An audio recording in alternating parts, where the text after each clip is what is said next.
श्रद्धा उद्योग राष्ट्र चॅनलमध्ये आपलं स्वागत आहे।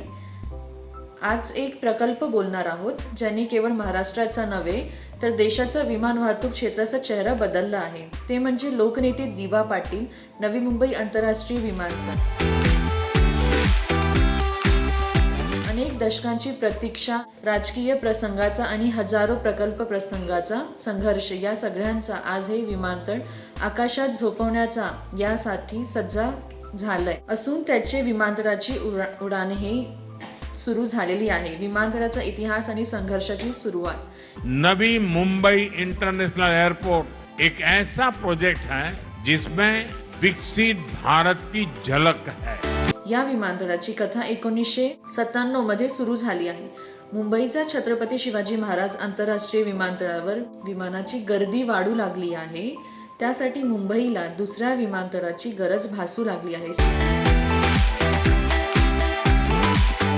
आज पूरा देश विकसित भारत के संकल्प की सिद्धि में जुटा है। सिडकोने नवी मुंबईतील उरण पनवेल पट्ट्यात या प्रकल्पाची आखणी केली आहे, जहां लोक हित सर्वोपरि हो। अगर आप बीते 11 वर्षों की यात्रा पर नजर डालें तो भारत के कोने कोने में इसी भावना से तेज गति से काम हो रहा है।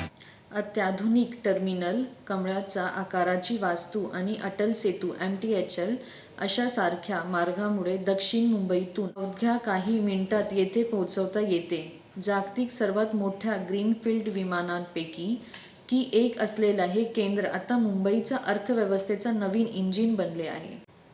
1160 हेक्टर जमीन संपादित करणे सोपे नव्हते। स्थानिकांना विरोध, पर्यावरणाचे दाखले आणि राजकीय इच्छाशक्तीचा अभाव यामुळे हा प्रकल्प तब्बल 2 दशके कागदावर राहिला। अखेर 2018 मध्ये या कामाला खऱ्या अर्थाने सुरुवात केली। राजकारण आणि दिबा पाटील नामांतरण लढा या प्रकल्पाचा इतिहासाचा जेवढे महत्त्व बांधकामाला आहे तेवढेच महत्त्व नामकरणालाही आहे। सुरुवातीला महाविकास आघाडी सरकारने या विमानतळाचा शिवसेनेचा प्रमुख बाळासाहेब ठाकरे यांच्या नावाने देण्याचा निर्णय घेतला होता। मात्र नवी मुंबई आणि कोकणातील आगरी कोळी बांधवांना प्रकल्पग्रस्त मागणी वेगळीच होती। ज्यांनी प्रकल्पग्रस्तच्या हक्कासाठी आयुष्य वेचले त्यांनी लोकनेते दिबा पाटील यांच्या नावाचे वास्तू मिळाले यासाठी रस्त्यावर उरलेले लाखो लोक, भव्य मोर्चे आणि सिडकोला दिलेला घेरावा या लोक चळवळीने सरकारला झुकायला लावले। जमीन आपल्या बापाची। अखेर लोकभावना लक्षात घेऊन शिंदे फडणवीस या सरकारने या विमानतळाचे नाव दिबा पाटील नवी मुंबई आंतरराष्ट्रीय विमानतळ असे लवकरच नाव जाहीर करू असं सांगितलं। त्याचबरोबर स्थानिक आमदार प्रशांत ठाकूर यांनी देखील वाक्य सांगितलं होतं की जर इथे दिबा पाटील आंतरराष्ट्रीय विमानतळ हे नाव देण्यात आलं नाही तर मी राजीनामा देईन। पण अद्यापही नामांतर झालं नाही, त्यामुळे स्थानिकात प्रचंड नाराजगी दिसू येते। सध्याची स्थिती आणि प्रगती आज परिस्थिती बदललेली आहे। हे विमानतळ एक इमारत राहिलेलं नाही आहे। येथे धावपट्ट्या, रनवे अजून उडान योजनेअंतर्गत देशांतर्गत आणि आंतरराष्ट्रीय उडानाची वेग घेतला आहे।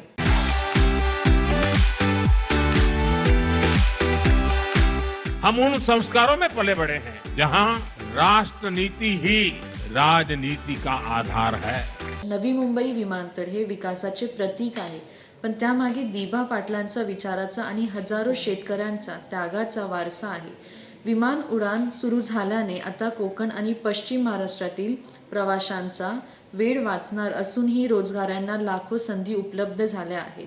हे आहे प्रगतीचे नवे दालन। हमारे लिए इंफ्रास्ट्रक्चर पर लगने वाला एक एक पैसा देशवासियों की सुविधा और सामर्थ्य को बढ़ाने का माध्यम है।